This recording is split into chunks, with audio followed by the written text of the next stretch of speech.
Hello, everyone. I'm Father Alexander Har, And I'm David Marshall. and this should be called a Bridge Between podcast, but today there is, in fact, no bridge between Father Dave and I. We are right next to each other. This is not an optical illusion. I made my way up to St. Petersburg. I've never been in this part of your fair city, so here we are. Wonderful, and I've got to say it's wonderful to have Dave here on our campus. I showed him the church, showed him our chapel. Yep. This is the office where all of the magical podcasting happens, and I think we're having a special episode because we went through something special, didn't we? We did, and it's not just having a sandwich you didn't like. That's it's more than just that. He doesn't like mayonnaise, folks.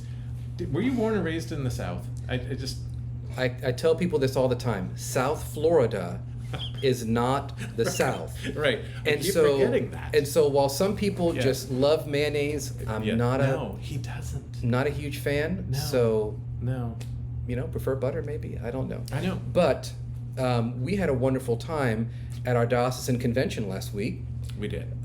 Just the other day, and we led a workshop along with the very Reverend Michelle Robertshaw, and she kept us in line, I've got to say. She did. Yeah, she held us. Yeah. She held us together, Mhm. and That was the good. workshop was called Soul Mending After a Loss.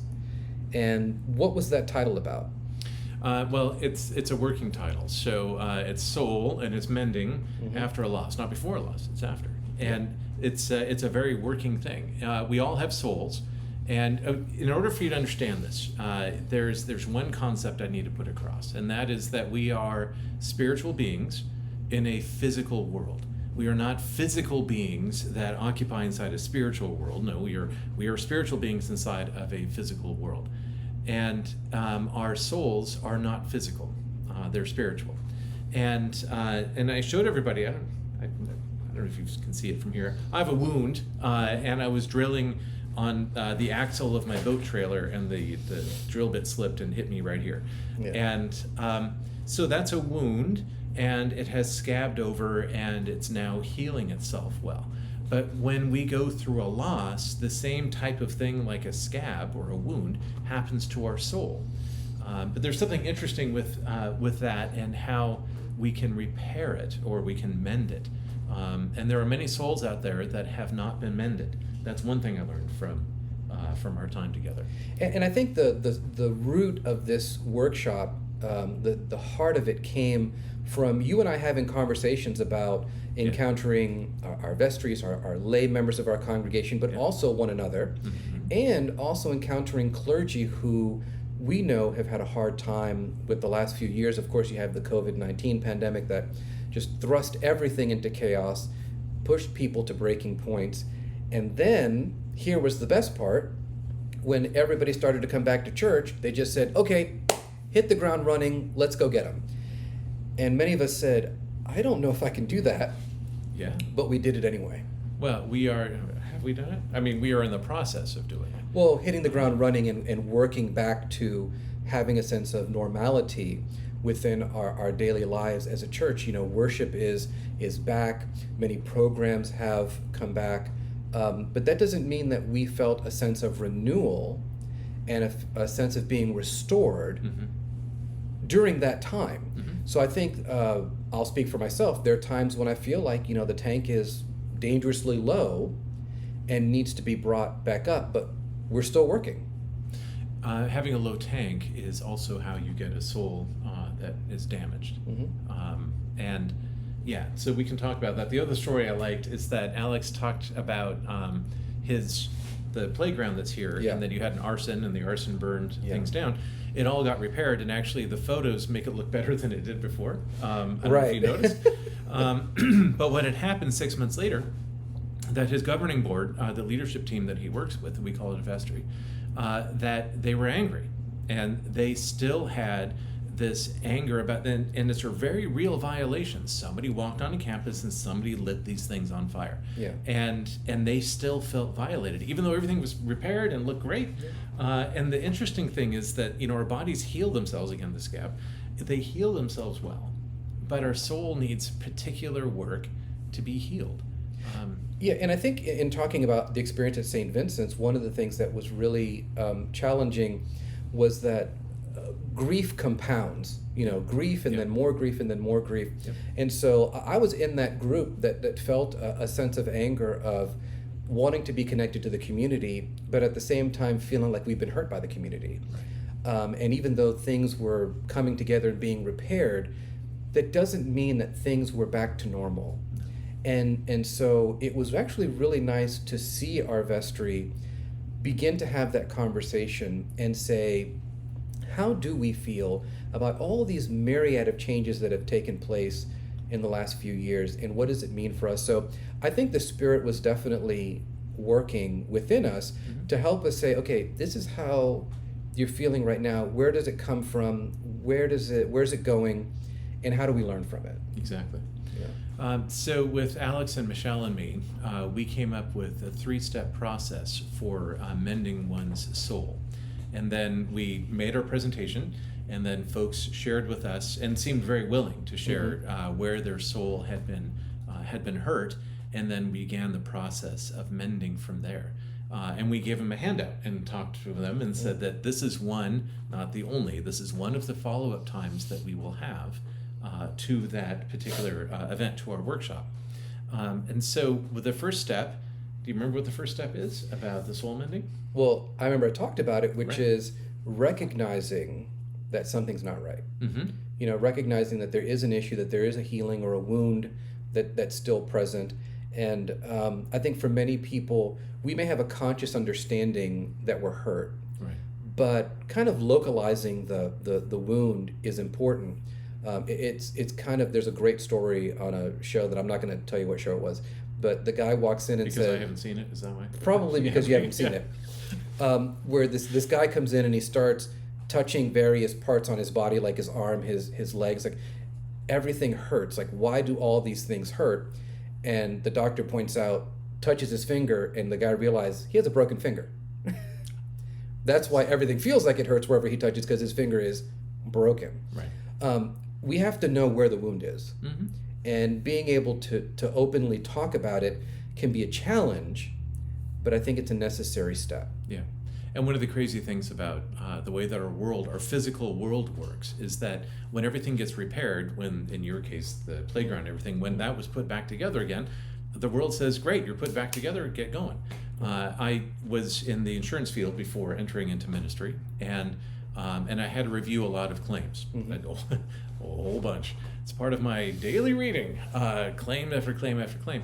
And the interesting thing is that indemnifying, we would fix their cars, we would rebuild their homes, that type of stuff. But then they, the follow-up comments that followed afterward in the file, they were not healed in here. Right. And I told on Sunday, I was talking about the workshop during the sermon, and talked about an Altar Guild member I had who was involved in a car accident when it was raining. And the unique thing about this, it was in Southern California, it was in San Diego, and it rains once every 9 months. And so it's not like here, it rains every afternoon. And so she would be driving just fine. Unless it was raining, she wouldn't drive. And how we first recognize the signs, that we don't see her, even though she's committed to be at church and to set up the altar, she won't be there if it's raining. That's one of the signs. What's the second one? That's the one that you covered. The one I covered was pulling back, was revealing the wound itself.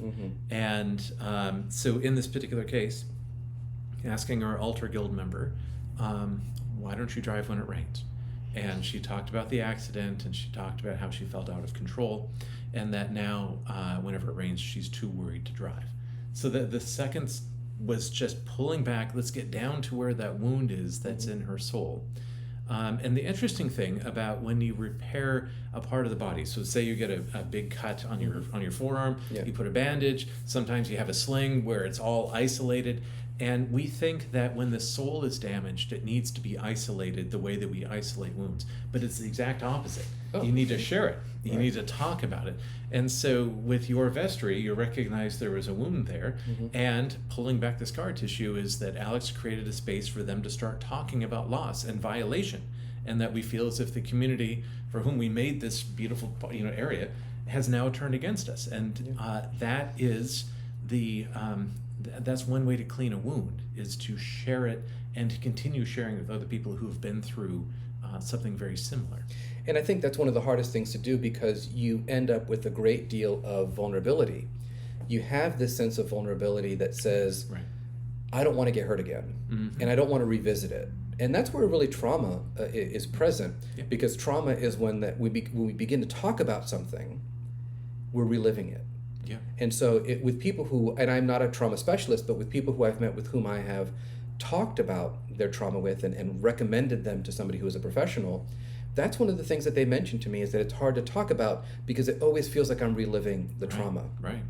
The wonderful thing, because you are. Because you are. Yeah. And the wonderful thing that we learn over time is that when we begin to be able to talk about it without reliving it, then that means there's healing taking place. And the pulling back the wound can be very painful. Yeah. And you also got to put something in the wound to clean it. That can be very painful. But let's throw a Jesus reference in here. Who's the great physician, if not Christ himself? Right. You know. Yep. And then we had the final step. Yep. So it was then cleaning, draining. I remember the draining part, and then mending. The putting it all, and that's what Michelle covered, is the mending part. And in the church setting, we talk about church as being a place where we can share what has happened with our soul, and it becomes a mending place. And I think it's like, you've heard the thing, if you break a bone, the bone is stronger where it was broken, right? And a scab, when you get a scar, the skin's actually stronger where the scar is. I am convinced that when our soul is hurt and where it mends, our soul is then stronger there than it was before. And it becomes a place where other people can visit. Exactly. You know. And that's part of how we mend, is that we help by mending others. And by making a safe place for them to talk and to share, and for them to not necessarily relive the drama of what had happened, but to express the trauma of their soul. So as we look ahead, we want to make some of the episodes of A Bridge Between be extensions of this workshop. Right. And one of the things that we've talked about is continuing to discuss these steps, creating a real space with resources and materials for people to talk about their own sense of loss. But one of the things I would really like to see, Dave, is for us to talk about what this means for clergy. You know. Wait. Clergy? I mean, we have souls that can be damaged? Last time I checked. Yeah. Can I talk about the Pringles episode? Go for it. So Alex likes a very particular type of Pringle. And I'm not a huge Pringles fan, but I'm a fan because you're a fan. It is pick on Alex's dietary choices. It is. Day. Well, it is. Yes. Go if you for don't it. Mind. Go for it. And it's not like that I like Pringles, but I like you, and so that by extension I like Pringles.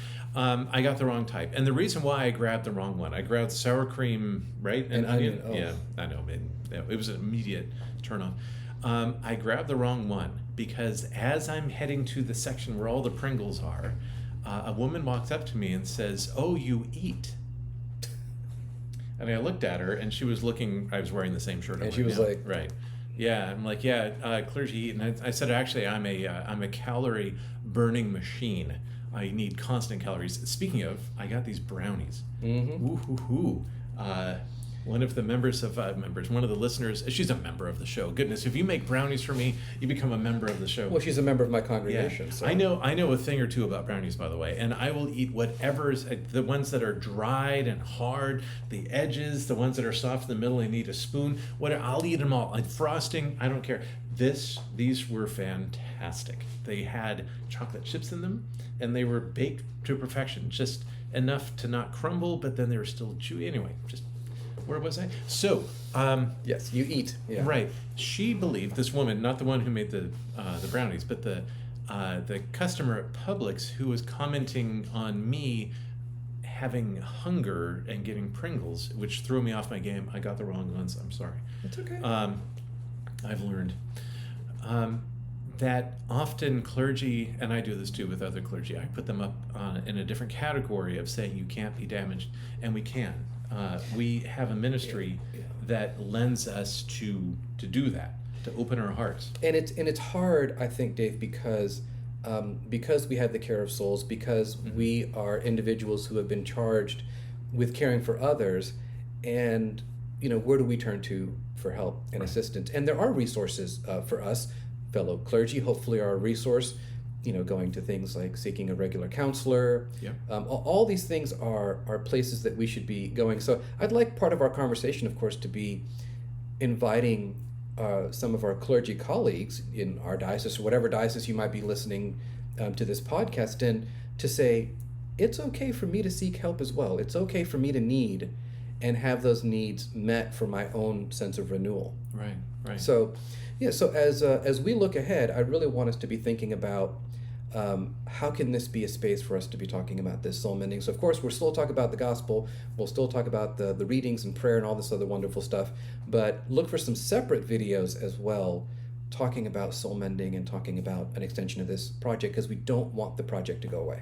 We do not. It'll keep going, and unfortunately the world will keep being a place where our souls get hurt, and so we'll need to keep doing that.